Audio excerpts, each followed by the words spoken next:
ഇന്നത്തെ സാഹചര്യത്തിൽ ഇന്റർനെറ്റ് ഉപയോഗിക്കാത്തവർ ആരും തന്നെ ഈ ലോകത്തിൽ കാണില്ല. ഇന്റർനെറ്റ് എത്രത്തോളം പ്രയോജനമോ അത്രത്തോളം അതിനുള്ളിൽ ആപത്തും ഒളിഞ്ഞിരിപ്പുണ്ട്. ഇത് സംബന്ധിക്കുന്ന പല വീഡിയോസ്, പല സംഭവങ്ങൾ നമ്മൾ കണ്ടിട്ടുണ്ട്. ഇന്ന് കാണാൻ പോകുന്നതും 2021 വർഷം US സംഭവിച്ച വളരെ പ്രധാനപ്പെട്ട ഒരു കേസ്. അതും ഇന്റർനെറ്റ് ഉപയോഗിക്കുന്ന ഓരോരുത്തരും തീർച്ചയായും കണ്ടിരിക്കേണ്ട ഒരു സംഭവം. അവസാനം വരെയും സ്കിപ്പ് ചെയ്യാതെ കാണുക. വീഡിയോയിലേക്ക് പോയ മുൻപായി നിങ്ങളുടെ സമയം 2 സെക്കൻഡ് എനിക്ക് വേണ്ടി മാറ്റിവെച്ച് ഈ വീഡിയോയ്ക്ക് ഒരു ലൈക്ക് മാത്രം തരിക. നിങ്ങൾ തരുന്ന ഓരോ ലൈക്കുമായിരിക്കും എനിക്ക് കിട്ടുന്ന ഏറ്റവും വലിയ മോട്ടിവേഷൻ. മറക്കാതെ നമ്മുടെ ചാനൽ സബ്സ്ക്രൈബ് ചെയ്യുക.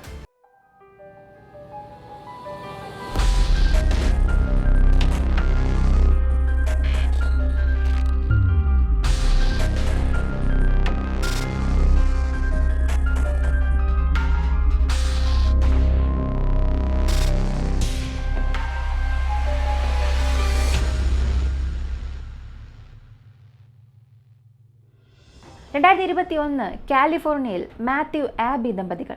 ഇവർക്ക് 2 മക്കളുണ്ട്. 2 വയസ്സുള്ള കാലിയു എന്ന കുഞ്ഞും 10 മാസത്തിലെ റോസി എന്ന ഒരു പെൺകുഞ്ഞും. ഈ മാത്യു ഒരു സർഫിംഗ് സ്കൂൾ നടത്തുകയാണ്. ചെറിയ കുട്ടികൾക്ക് സർഫിംഗ് പറഞ്ഞു കൊടുക്കും. അയാൾക്ക് സർഫിംഗ് നന്നായി തന്നെ അറിയാം. കോച്ചിങ്ങും നല്ല രീതിയിൽ ചെയ്യുന്നത് കൊണ്ട് ഒരുപാട് കുട്ടികൾ ഇയാളുടെ സ്കൂളിൽ പഠിക്കുന്നുണ്ട്.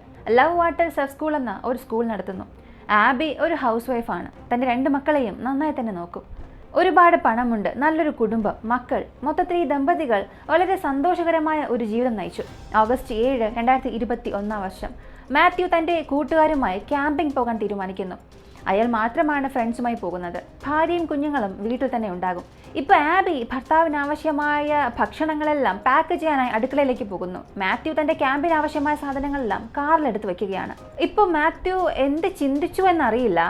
ആബി അടുക്കളയിലുള്ളപ്പോൾ തന്നെ വീടിനുള്ളിലേക്ക് വേഗം കയറി ചെല്ലുകയും 2 മക്കളെയും കാറിൽ കയറ്റി കണ്ണടച്ചു തുറക്കുന്ന ആ ഒരു സെക്കൻഡിൽ കാർ എടുത്തുകൊണ്ട് അവിടെ നിന്നും പോകുന്നു. ഭാര്യ വന്ന് നോക്കുകയാണ്. പുറത്ത് കാറില്ല, ഭർത്താവുമില്ല, കുഞ്ഞുങ്ങളുമില്ല. എന്ത് സംഭവിച്ചുവെന്നൊന്നും മനസ്സിലായില്ല. വലിയ കുഴപ്പം. ഭർത്താവ് മാത്രമല്ലേ പോകുന്നത്, എന്തിനാണ് കുഞ്ഞുങ്ങളെ കൂട്ടിക്കൊണ്ടുപോയതെന്ന് ചിന്തിച്ചു. ഭർത്താവിനുടനെ കോൾ ചെയ്ത് നോക്കി, മെസ്സേജ് ചെയ്തു. മാത്യു ഒന്നിനും റിപ്ലൈ ചെയ്തില്ല. സാധാരണ കുട്ടികളുമായി പുറത്തേക്ക് പോകുമ്പോൾ കുട്ടികളെ കാറിന് പുറകിൽ ഇരുത്തിയിരിക്കാനായി ഒരു പ്രത്യേക സീറ്റുണ്ട്. ആ ഒരു സീറ്റും അയാൾ എടുത്തുകൊണ്ട് പോകാത്തത് കൊണ്ട് ഈ 2 ചെറിയ കുട്ടികളെയും ആ കാറിൽ എങ്ങനെ കൊണ്ടുപോയി, എന്തിനു കൊണ്ടുപോയി, എവിടെ കൊണ്ടുപോയി എന്ന് ആബിക്ക് ഒന്നും മനസ്സിലായില്ല. ഇപ്പം ആബി ചിന്തിച്ചത്, ശരി, നാളെ ഭർത്താവ് ക്യാമ്പിംഗ് കഴിഞ്ഞ് ഇങ്ങോട്ടേക്ക് വരുമല്ലോ, മക്കളെയും കൊണ്ട് വരുമെന്ന വിശ്വാസത്തിൽ അവൾ കാത്തിരിക്കാൻ തുടങ്ങി. ഈ സമയങ്ങളിൽ വീണ്ടും ഫോൺ വിളിക്കുന്നുണ്ടായിരുന്നു. പക്ഷെ അയാളുടെ ഭാഗത്തു നിന്ന് യാതൊരു പ്രതികരണവുമില്ല. അടുത്ത ദിവസം ക്യാമ്പിംഗ് കഴിഞ്ഞ് വരേണ്ട സമയമായിട്ടും മാത്യു എത്താത്തത് കൊണ്ട് ആബിക്കിപ്പോൾ ഭയമുണ്ടാകാൻ തുടങ്ങി. എന്തിനും പോലീസിലൊരു കംപ്ലൈൻറ്റ് കൊടുക്കാമെന്ന് പറഞ്ഞ് പോലീസ് സ്റ്റേഷനിൽ ചെന്ന് നടന്ന സംഭവങ്ങളെല്ലാം പറയുന്നു. പെട്ടെന്ന് എൻ്റെ ഭർത്താവ് 2 മക്കളെയും കൂട്ടിക്കൊണ്ട് പോയി എന്ന് ആ ഒരു കംപ്ലൈൻറ്റിൽ പറഞ്ഞു. ഇപ്പോൾ പോലീസ് അവരുടെ ഭർത്താവിനെയും കുഞ്ഞുങ്ങളെയും തിരയാൻ തുടങ്ങിയപ്പോൾ ആബിയോട് ചോദിച്ചു, നിങ്ങളുടെ ഭർത്താവിൻ്റെ ഫോൺ ലൊക്കേഷൻ ഒന്ന് നോക്കി പറയാമോ എന്ന്. കാരണം ഇവർക്ക് 2 പേർക്കും ഒരു ആപ്പ് ഉണ്ട്. ഒരാളുടെ ലൊക്കേഷൻ മറ്റൊരാൾക്ക് ട്രാക്ക് ചെയ്യാൻ സാധിക്കും. ആബി ഇപ്പോൾ തൻ്റെ ഭർത്താവ് എവിടെ ഉണ്ട് എന്ന് ട്രാക്ക് ചെയ്ത് നോക്കുമ്പോൾ ഭാര്യ മാത്രമല്ല, മുഴുവൻ പോലീസ് ഡിപ്പാർട്ട്മെൻറ്റും ഷോക്കാകുന്നു. അവളുടെ ഭർത്താവിൻ്റെ ലൊക്കേഷൻ ഇപ്പോൾ മെക്സിക്കോയിലുള്ളതുപോലെ കാണിക്കുകയാണ്. ഇന്നലെയല്ലേ US ഉണ്ടായിരുന്നത്, പെട്ടെന്ന് കുഞ്ഞുങ്ങളെയും കൊണ്ട് മെക്സിക്കോയിലെത്തിയോ? ഇപ്പോൾ മെക്സിക്കോ കാണിക്കുന്നല്ലോ. എല്ലാവർക്കും ഇത് വലിയ കുഴപ്പമുണ്ടാക്കി. മാത്യുവിൻ്റെ ലൊക്കേഷൻ ഇപ്പോൾ മെക്സിക്കോയിലായതുകൊണ്ട് US പോലീസ് പറഞ്ഞത്, ഞങ്ങളെ കൊണ്ടൊന്നും ചെയ്യാൻ സാധിക്കില്ല, നിങ്ങളുടെ ഭർത്താവിൻ്റെ ലൊക്കേഷൻ കണ്ടിന്യൂസ് ട്രാക്ക് ചെയ്തുകൊണ്ടിരിക്കാം, അത് മാത്രമേ സാധിക്കുകയുള്ളൂ എന്ന് പറഞ്ഞു. എന്നാൽ വീണ്ടും അവരെ ഞെട്ടിപ്പിച്ചുകൊണ്ട് മെക്സിക്കോയിലുള്ള അയാളുടെ ലൊക്കേഷൻ പതിയെ US വരുന്നു. അതും കാലിഫോർണിയ നോക്കി വരുന്നത് കൊണ്ട് പോലീസ് ആബിയോട് പറഞ്ഞു, നിങ്ങളുടെ ഭർത്താവ് തിരികെ ഇങ്ങോട്ടേക്ക് തന്നെയാണ് വരുന്നത്, അല്പസമയം നിങ്ങളൊന്ന് കാത്തിരിക്കുക, നമുക്ക് നോക്കാം എന്ന് പറഞ്ഞ് പോലീസും ഭാര്യയും കാത്തിരിക്കുന്ന സമയത്ത് എല്ലാവരും പ്രതീക്ഷിച്ചതുപോലെ മാത്യു തിരികെ വരുന്നു. എന്നാൽ അയാൾ മാത്രമേ വന്നുള്ളൂ. അയാളുടെ കൂടെ ഉണ്ടായിരുന്ന 2 മക്കളെയും ഇപ്പോൾ കാണാനില്ല. പോലീസ് മാത്യുവിൻ്റെ കാർ മുഴുവനും പരിശോധിക്കുമ്പോൾ കാറിൽ എവിടെ നോക്കിയാലും രക്തക്കറ ഉണ്ടായിരുന്നു. അപ്പോൾ തന്നെ പോലീസിന് മനസ്സിലായി, ആ 2 കുഞ്ഞുങ്ങൾക്കും കാറിനുള്ളിൽ വെച്ച് എന്തോ ഒന്ന് സംഭവിച്ചിട്ടുണ്ടെന്ന്. എന്നാൽ ഇപ്പോൾ 2 കുഞ്ഞുങ്ങൾ എവിടെയാണ്, ഇതാണ് ചോദ്യം. അവർ ജീവനോടെ ഉണ്ടോ, മരിച്ചോ, ഇതറിയില്ല. US പോലീസ് മെക്സിക്കൻ പോലീസിനെ കോൺടാക്ട് ചെയ്ത് 2 കുഞ്ഞുങ്ങൾ നിങ്ങളുടെ കൺട്രിയിൽ മിസ്സായിട്ടുണ്ട് എന്ന ആ കുഞ്ഞുങ്ങളെക്കുറിച്ചുള്ള എല്ലാ കാര്യങ്ങളും വിവരിക്കുന്നു. ഇപ്പോൾ മെക്സിക്കൻ പോലീസ് ആ 2 കുഞ്ഞുങ്ങളെയും അവരുടെ കൺട്രിയിൽ തിരയാൻ തുടങ്ങി. ഈ ഒരു സമയത്ത് മെക്സിക്കോയിൽ ഒരു ഡെസേർട്ട് ഏരിയയിൽ ഹണ്ടിങ്ങിന് പോയ ഒരാൾ അവിടെ ഒരു കുറ്റിക്കാട്ടിൽ 2 ചെറിയ കുഞ്ഞുങ്ങളുടെ ശരീരം കണ്ടുപിടിക്കുന്നു. അതിനെക്കുറിച്ച് മെക്സിക്കൻ പോലീസിനെ വിവരം അറിയിച്ചു. മെക്സിക്കൻ പോലീസും ഉടനെ ആ കുഞ്ഞുങ്ങളുടെ ശരീരം എടുത്ത് പരിശോധിക്കുമ്പോൾ സംശയമേ ഇല്ല, US നിന്ന് 2 ദിവസങ്ങൾക്ക് മുൻപ് മെക്സിക്കോയിലേക്ക് വന്ന, അതും മാത്യുവിന്റെ കൂടെ വന്ന അയാളുടെ 2 മക്കളാണ് മരിച്ചത് എന്ന് പോലീസ് കൺഫേം ചെയ്തു. ഇപ്പോൾ പോലീസിന് നന്നായി അറിയാം മാത്യു ആണ് തന്റെ 2 മക്കളെയും കൊന്നത് എന്ന്. അയാളെ പിടിച്ച് ചോദ്യം ചെയ്യുമ്പോൾ ഒരു നീണ്ട ചോദ്യം ചെയ്യലിന് ശേഷം താൻ തന്നെയാണ് തന്റെ 2 മക്കളെയും കൊന്നത് എന്ന് മാത്യു സമ്മതിച്ചു. ഓഗസ്റ്റ് മാസം 7-ാം തീയതി തന്റെ 2 മക്കളെയും കാറിലിരുത്തി മെക്സിക്കോയിലേക്ക് കൂട്ടിക്കൊണ്ടുപോയി. ഓഗസ്റ്റ് 8-ാം തീയതി ഒരു ഹോട്ടൽ മുറിയെടുത്ത് താമസിക്കുകയും തന്റെ 2 മക്കളുമായി ഒരു ടൂറ് പോയതുപോലെ അയാൾ എൻജോയ് ചെയ്തു.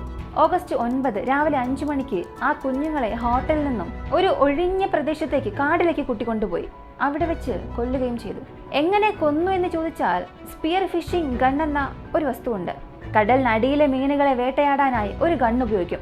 അങ്ങനെ ഒരു തോക്ക് ഉപയോഗിച്ച് ആദ്യം തന്റെ 10 മാസമുള്ള കുഞ്ഞിന്റെ ഹൃദയത്തിൽ തന്നെ വെടിവെച്ചു. ആ കുഞ്ഞ് അപ്പം തന്നെ മരിച്ചു. അത് കഴിഞ്ഞ് 2 വയസ്സുള്ള കുഞ്ഞ്, അവനെയും ഇതുപോലെ ഹൃദയത്തിൽ വെടിവെച്ചു.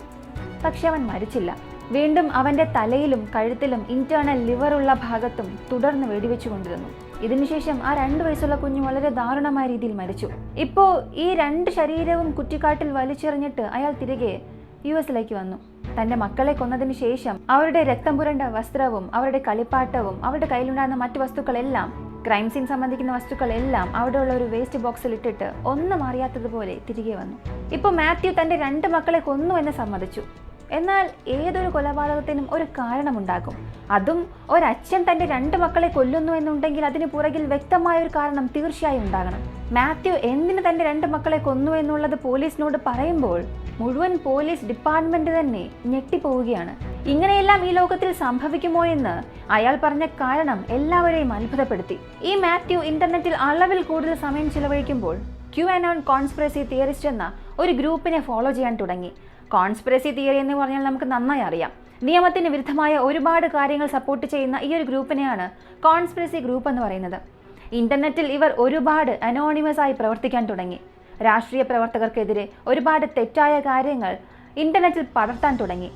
ഈ ഒരു തിയറിയിൽ അയാൾ ഒരുപാട് ആകർഷിതനാകുന്നു. അതും ആ ഒരു സമൂഹത്തിലുള്ളവർ അല്പം സാത്താനെ ആരാധിക്കുന്നവരാണ്. അവരുടെ വളരെ പ്രധാനപ്പെട്ട വിശ്വാസം, കുഞ്ഞുങ്ങളെ കൊന്ന് അവരുടെ ശരീരത്തിലുള്ള രക്തം കുടിച്ചാൽ നമുക്കെപ്പോഴും യുവത്വം നിലനിർത്താൻ സാധിക്കുമെന്ന്. ആ ഗ്രൂപ്പിലുള്ളവർ ഇത് അടിയുറച്ച് വിശ്വസിക്കുന്നുണ്ട്. അങ്ങനെയുള്ള QAnon എന്ന ഈ ഒരു ഗ്രൂപ്പിൽ മാത്യുവിന് ഒരു ആകർഷണമുണ്ടായി. ആ ഒരു ഗ്രൂപ്പിനെ ഫോളോ ചെയ്യാൻ തുടങ്ങി. ഒരു ഘട്ടത്തിൽ അളവിൽ കൂടുതൽ ഇവനെ ഇൻഫ്ലുവൻസ് ചെയ്തതുകൊണ്ട് മാത്യുവും ചിന്തിച്ചത് തൻ്റെ ഭാര്യയുടെ ശരീരത്തിലെ DNA-യിൽ സാത്താൻ ഉണ്ട് എന്ന് വിശ്വസിച്ചു. തൻ്റെ ഭാര്യയുടെ DNA-യിൽ സാത്താൻ ഉണ്ടെങ്കിൽ തീർച്ചയായും തൻ്റെ 2 മക്കളുടെ DNA-യിലും സാത്താൻ ഉണ്ടാകും. ഈ ഒരു സാത്താനിൽ നിന്ന് തൻ്റെ മക്കളെ രക്ഷിക്കാൻ ഒരേ ഒരു വഴിയേ ഉള്ളൂ, 2 മക്കളെയും കൊല്ലുക എന്നുള്ളത്. ഇങ്ങനെയായിരുന്നു അയാൾ ചിന്തിച്ചത്. അതുകൊണ്ടാണ് ആരോടും പറയാതെ തൻ്റെ മക്കളുടെ ജീവൻ രക്ഷിക്കണം, സാത്താനിൽ നിന്നും രക്ഷിക്കണം, ആ ഒരു കാരണം കൊണ്ടാണ് അവരെ കൊന്നത് എന്ന് ഒരു തിയറി പറഞ്ഞു. ഇയാൾ പറഞ്ഞ ഈ ഒരു തിയറിയിൽ നിന്ന് പോലീസിന് ഒരു കാര്യം മനസ്സിലായി. ഇയാൾക്ക് മാനസികമായി വലിയൊരു പ്രശ്നമുണ്ടെന്ന്. ആ QAnon എന്ന ഗ്രൂപ്പ് ഇയാളെ വലിയ രീതിയിൽ ഇൻഫ്ലുവൻസ് ചെയ്തിട്ടുണ്ടെന്ന്. അതുകൊണ്ട് പോലീസ് അവരുടേതായ രീതിയിൽ അന്വേഷണം മുന്നോട്ട് കൊണ്ടുപോയി. മെക്സിക്കോയിൽ ഇയാൾ കുഞ്ഞുങ്ങളുമായി ഏത് റിസോർട്ടിലാണ് താമസിച്ചത് അവിടെ പോയി അന്വേഷിക്കുമ്പോൾ ആ റിസോർട്ടിൽ ജോലി ചെയ്ത സ്റ്റാഫ്സ് പറഞ്ഞത് ഇയാൾ തൻ്റെ 2 മക്കളുമായി ഇവിടേക്ക് വന്ന് താമസിച്ചിരുന്നു. മക്കളെ നന്നായി തന്നെ നോക്കി. യാതൊരു സംശയവും ഞങ്ങൾക്ക് തോന്നിയില്ല. അങ്ങനെ തോന്നിയെങ്കിൽ തീർച്ചയായും ഞങ്ങൾ ആ കുഞ്ഞുങ്ങളെ രക്ഷിക്കുമായിരുന്നു. സാധാരണ ഒരു കുടുംബത്തെ പോലെ തന്നെയാണ് അയാൾ പെരുമാറിയത് എന്ന് ആ ഹോട്ടൽ ജോലി ചെയ്യുന്ന സ്റ്റാഫ്സ് പറഞ്ഞു. ഇപ്പൊ പോലീസ് ഈ മാത്യുവിന്റെ ഭാര്യയായ ആബിയുടെ സെൽഫോൺ പരിശോധിക്കുമ്പോൾ വളരെ ഞെട്ടിപ്പിക്കുന്ന മറ്റൊരു കാര്യം പോലീസ് കണ്ടുപിടിച്ചു. 9-ാം തീയതി രാവിലെ 5 മണിക്കാണ് തന്റെ 2 മക്കളെയും കൊന്നത്. രാവിലെ ഏകദേശം 3:15 തന്റെ ഭാര്യയ്ക്ക് ഒരു മെസ്സേജ് അയച്ചു. ആ മെസ്സേജിൽ മാത്യു പറഞ്ഞത്, ഞാൻ വളരെ മോശമായി നിന്നോട് പെരുമാറി. നിന്നോട് പറയാതെ മക്കളെ ഞാൻ കൂട്ടിക്കൊണ്ടുവന്നു. അതിന് നീ എന്നോട് ക്ഷമിക്കണം. അതിന് ഭാര്യ ആബി റിപ്ലൈ കൊടുത്തത്, ദാറ്റ്സ് ഓക്കെ, എനിക്ക് മനസ്സിലാക്കാൻ സാധിക്കും. നിനക്ക് എന്ത് സംഭവിക്കുന്നുവെന്ന് എനിക്ക് മനസ്സിലാക്കാൻ കഴിയുന്നുണ്ട്. നീ പറയുന്നതെല്ലാം ഞാൻ വിശ്വസിക്കുന്നുണ്ട്. നീ വിഷമിക്കണ്ട. നീ നേരത്തെ എന്താണോ പറഞ്ഞത് അത് തന്നെയാണ് ഇപ്പോൾ നടക്കാൻ പോകുന്നത്. നീ ദുഃഖിക്കണ്ട. നമ്മൾ 2 പേരും ചേർന്ന് എല്ലാ പ്രശ്നവും പരിഹരിക്കാമെന്ന് അയാളെ ആശ്വസിപ്പിച്ചുകൊണ്ട് ഒരു മെസ്സേജ് അയച്ചു. ഈ മെസ്സേജ് കണ്ട ഉടനെ പോലീസിന് വിശ്വസിക്കാൻ സാധിച്ചില്ല. ഒന്നും മനസ്സിലായില്ല. കാരണം മാത്യു മാത്രമാണ് QAnon എന്ന ഗ്രൂപ്പ് കാരണം ഇൻഫ്ലുവൻസ് ആയിട്ടുണ്ട് എന്ന് ചിന്തിച്ചുകൊണ്ടിരുന്ന പോലീസിന് ഇപ്പോൾ അതല്ല, ഭാര്യയും അതിൽ ഉണ്ട് എന്നുള്ളത് മനസ്സിലായപ്പോൾ എല്ലാവരെയും അത് വല്ലാതെ ഞെട്ടിപ്പിച്ചു. ഇപ്പോൾ പോലീസ് ആബിയെ ചോദ്യം ചെയ്യുമ്പോൾ എനിക്കും ആ QAnon ഗ്രൂപ്പിൽ ഒരു ആകർഷണമുണ്ടായിരുന്നു.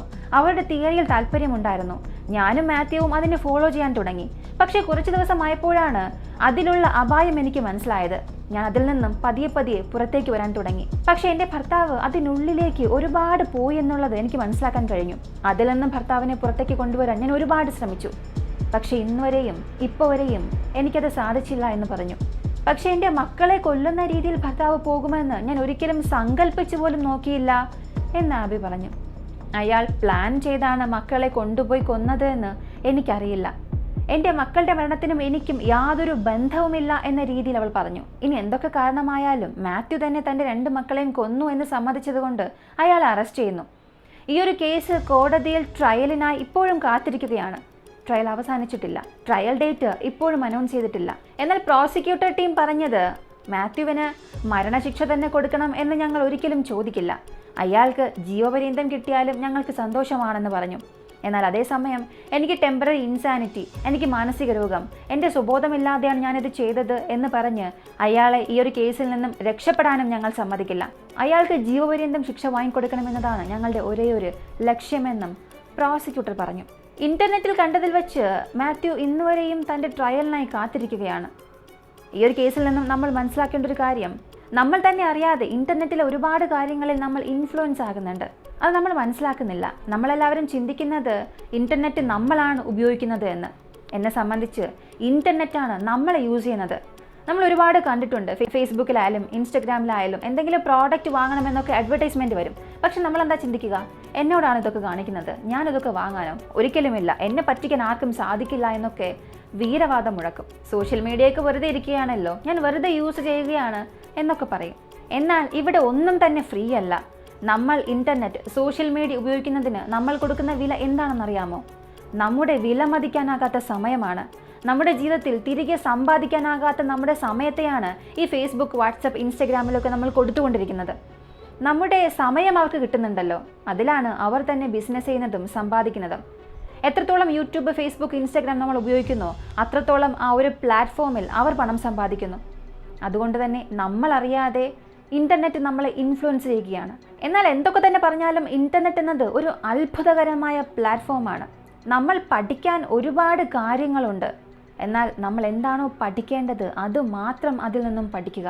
മറ്റൊരു ഭാഗത്തേക്ക്, ആ ഇരുട്ട് നിറഞ്ഞ ഭാഗത്തേക്ക് കാല് പതിക്കാതിരിക്കുക.